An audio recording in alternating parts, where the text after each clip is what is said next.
Hunter is one of Scotland's leading young artists, a sculptor whose work has met with both public and critical success. He has exhibited internationally and is notable both for his gallery work, such as Space Ape, and public commissions, such as Citizen Firefighter. His work combines references to the tradition of Western sculpture alongside references to contemporary popular culture. The work is immediately accessible, yet extremely thoughtful and considered. In Feedback Loop, Hunter has developed these interests to new levels.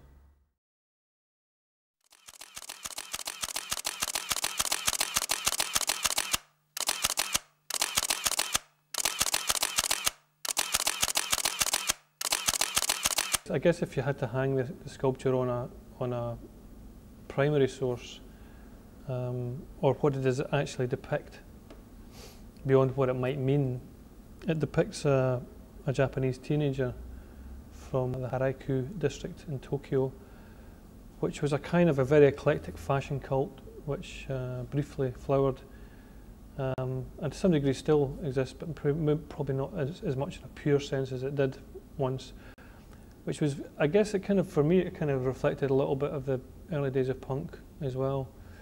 That there was a sort of a kind of anti-fashion fashion, if you like. It was about taking control of fashion away from clothing labels and style gurus or whatever, and it was really invented on the street. To me, it implied a kind of postmodern, extreme form of postmodern cultural expression. One of the things that I think is interesting about Feedback Loop is the relationship between what you might call the public and the private. On the one hand, the clenched fist pose of the figure seems to suggest the public gesture of the revolutionary, whilst on the other hand, her bowed head and her closed eyes seem to suggest the private, the internal, the reflective. So almost as if there's a contrast between the public gesture and the private sensation. And I wondered whether if there was a sense in which the work was a comment upon the collapse, the demise, if you like, of public, social, political movements. Sure, and also how a lot of the work I've done in the past, sometimes the figures may include a sort of feeling of doubt, a lack of certainty, a lack of decisiveness, which marks out that tradition as being very focused on one message, one gesture. You know, this was a great man, this was a famous battle. A lot of very singular messages, whereas along with inversion I've always tried to use is ambiguity. So there's a sort of self-doubt or doubt within the piece. So the viewer has to bring, because we live in a kind of fractured moral universe now, much more than was experienced in other times, that it's important that that's reflected in the work and that the ambiguity hopefully isn't seen as a cop-out. It's more a case of allowing a reading to be generated, or a particular reading to the viewer, and to try and reflect that in a kind of non-ideological age. You're making kind of work which had an ideological or propaganda look to it. You could only really reflect that by having a slight inward, less confident, less bombastic kind of appearance to it. Could you perhaps say a few things, Kenny, about the relationship between your work, as you see it, to other contemporary art? When I first started out as an artist, I did feel more isolated than I do now. I think over the last 10 to 15 years there's been a constantly emerging group of serious figurative artists who work within the contemporary context, who aren't romantically attached to old notions of figuration, who've embraced the current cultural zeitgeist. Predominantly, I suppose, the Muslim, a mixture of German, British and American artists. Historically, I suppose I've been working out of the more Greco-Roman tradition. But as I say, that kind of withers on the vine a bit unless there's some feeling of now and the zeitgeist and the people and the culture and what it means to be alive now. It doesn't feed into that perspective. But yeah, I would say that the the figure probably became almost like a discredited area for an artist to work in after World War II. It was tainted with that whole totalitarian brush of Mussolini, of Hitler, of Stalin. That was the favoured, classical style, if you like. So I think, but I think to some degree that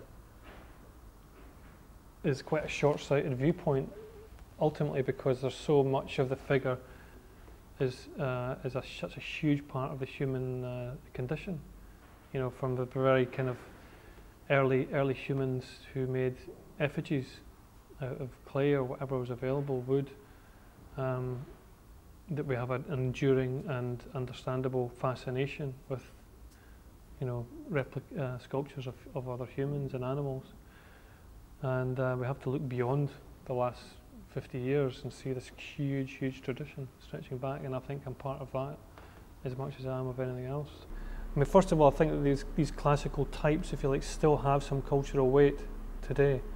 Things like the Statue of Liberty, or our whole cities are populated with these bronze and marble figures, and there is an ongoing relationship with them. It's my attempt, or my project, to try and reassess that tradition, and that is often done through inversion. For this work you've chosen the figure of a Japanese girl, and I wonder whether there was something about Japan which for you somehow embodied, exemplified postmodern culture. Perhaps Japan has a hyper contemporary state, if you like, a hyper culture. It's a speeded up, slightly more accelerated. If you're thinking of the things that define us now are probably the information age, IT and computer age, digital age, whatever. That Japan experiences that in a much more rarefied way. It experienced it first, and it probably has it most intensely. But beyond that, I think there's a sort of more of a free flowing of cultural exchange going on now in the world than there ever has been. I'm not going to claim that we all understand each other better. I'm not saying that, but I think there seems to be, through the kind of digital revolution, there seems to be much more freer flowing. So looking to Japan and in a way cycling through Japan and the West and back round again is probably the kind of route for this work. I think it's fairly unusual to find colour in contemporary sculpture, particularly figurative sculpture perhaps. So I wonder whether you could explain your use of colour. I've always taken colour very seriously. To some degree, sculpture needs to have a stillness to it and a simplicity to it in figurative work. And any other way that I can build up more complex narratives can be done through things like colour or scale or materials. And the cultural baggage that comes with every colour is something I've tried to employ in Feedback Loop in particular. It's a particular kind of urban greyness I was trying to get with the grey. And the pink, I guess, is a sort of youthful colour, often associated with rebellion and punk movement, if you like. It's also, I guess, maybe even a 50s rock and roll colour, pink Cadillacs, excessive, opulent, bad for you colour. With the flowers, there was lilies, which are kind of often associated with death and remembrance. There's roses as well, which are romantic Western flowers, I suppose. So there's a sort of tied in with romance and all that. There's daisies, which I always feel is a hippie flower about peace. I can't help thinking of the daisy in the barrel of the gun of the state trooper. There's opium poppy heads, the seed hip pods, which have it in classical sculpture as well. They're often used as a symbol for forgetting or sleep. And of course, there's a long history of opium and more recently heroin in all levels of culture, you know, not just in a hedonistic style, but also within medicine or whatever. So it's a plant that's had a huge cultural impact on the world. And at the back of the bouquet there's cherry blossom, which is a little nod in the direction of Japanese culture, which the cherry blossom again has many possible readings in Japanese culture. It can signify the beginning of a new financial year.